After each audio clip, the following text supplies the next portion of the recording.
दोस्तों, स्वागत है आप सभी का एक बार फिर से भूतिया मंडे 0.2 में। आज फिर से एक नई कहानी के साथ मैं आपके सामने आ चुका हूँ और ये कहानी आपको कहीं ना कहीं झकझोर के रख देगी या फिर ये ज़रूर याद दिलाएगी। शायद आप और हम जिंदगी में बहुत कुछ पाना चाहते हैं, उन्हें पाने के लिए बहुत कुछ करते हैं, लेकिन उसके करने के आसपास क्या हम कोई गलतियां नहीं करते हैं? ये गलतियां कुछ ना कुछ हमारे लिए सबक बनती हैं, सजा बनती हैं। ये कहानी है मनीष की, जो कि रहने वाला है हल्द्वानी का। उसका कोई नहीं था। जिस घर में वो रहता था वो रेंटेड था।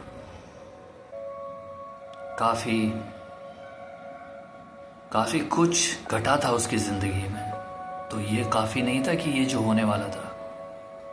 उसे नहीं पता उसकी किचन के नीचे क्या है, किसको दफनाया है उसकी किचन के नीचे। तकरीबन 2 बजे रात उठा,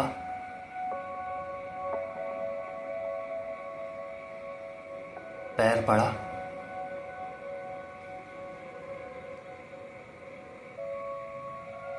जहां वो सोता था वहां लाश थी दबी हुई, उसकी किचन के नीचे दबी थी। पूरा परिवार मारा गया था। सोचिए आप, पूरा परिवार खत्म। उसे एहसास होते थे लेकिन काफी नहीं थे। पूरी जिंदगियां मिटी थी उधर। जिनकी जिंदगी मिटी वो खुद चाहते थे ये भी तो हमारा सदस्य है, मेंबर है, रेंटेड हाउस मनीष। नहीं पता क्या होगा, फंस गया, बीमार हो गया। 2019 की बात है ये, कोविड के आसपास बुरी तरह बीमार पड़ा। लाशों के घर में रहते हो जहां दबी पड़ी हैं लाखों लाशें, कह सकते हैं। आप क्या सोचते हो कि आप बच के निकल जाओगे? हमारी सांसें यही हैं, उनकी भी यही थी जो मारे गए या मरे हुए हैं। जहां सोता था ना, जिस बिस्तर में, खुदकुशी करके एक औरत ने, खुदकुशी बाद में की, पहले अपने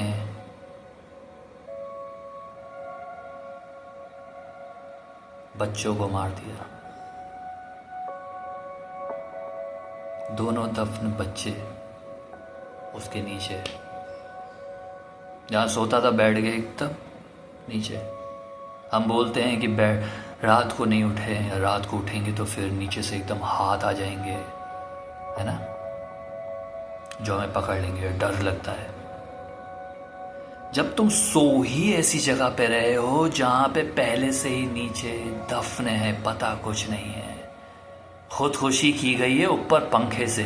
सोचो, उस औरत ने बच्चों को मारा, क्यों? ऐसा कौन सी लाइफ से गुजर रहे होंगे वो लोग? पति,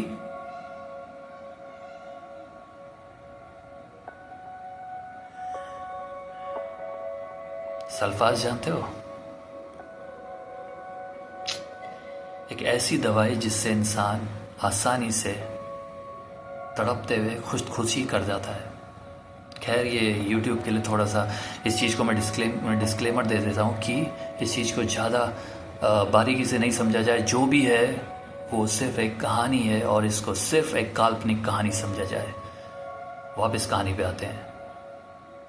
आदमी ने सल्फास खाया था, ऑफिस से घर वापस आया, वो बीवी को किसी के साथ देख लिया।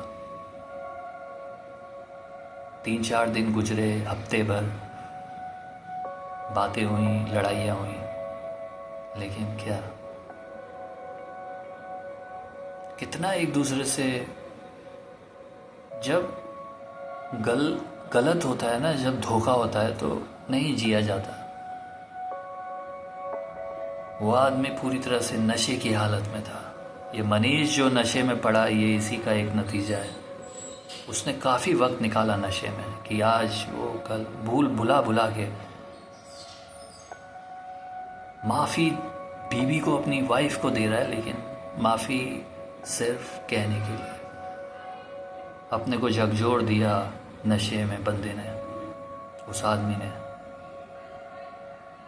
और एक दिन सल्फास लाया, खाया, रात को वो तो मर गया। फिर उसकी बीवी भी बेवफा ऐसे नहीं कि अपने पति को ही छोड़ देना चाहती है। उसने देखा ये तड़प के मर रहा है, उसने देखा बेवफाई की है मैंने, लेकिन ये भी तो साथ छोड़ रहा है। तड़पता रहा उसका आदमी, तड़पता रहा। अपने बच्चों को दूध पिलाया उसकी बीवी ने, उस औरत ने। खाना खिलाया, मैगी तक खिलाई, सब कुछ जो चाहते हैं बच्चे। उसके बाद उसी खिलाने में वही सल्फास दी थी। बच्चे तड़पते हुए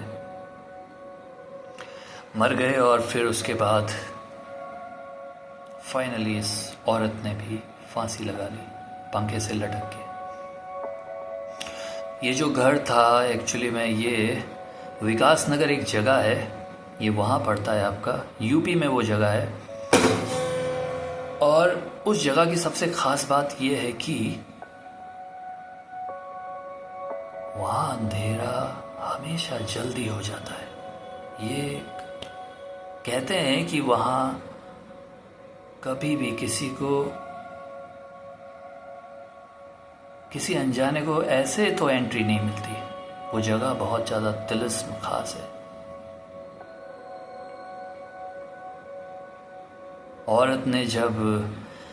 उस औरत ने जब फांसी लगाई, तड़पी, उस घर में सब तड़पे। उस रात हस्बैंड तड़पा, बच्चे तड़पे, वो खुद तड़पी, तड़प तड़प के मरे।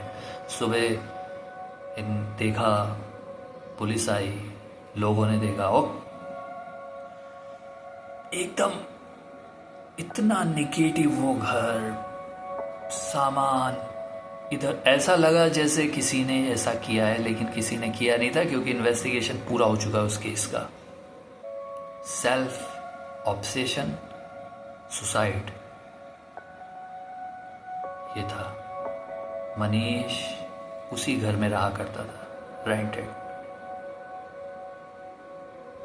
सोता था नीचे, बच्चे दफन, ऊपर पंखा। वाइफ उस औरत ने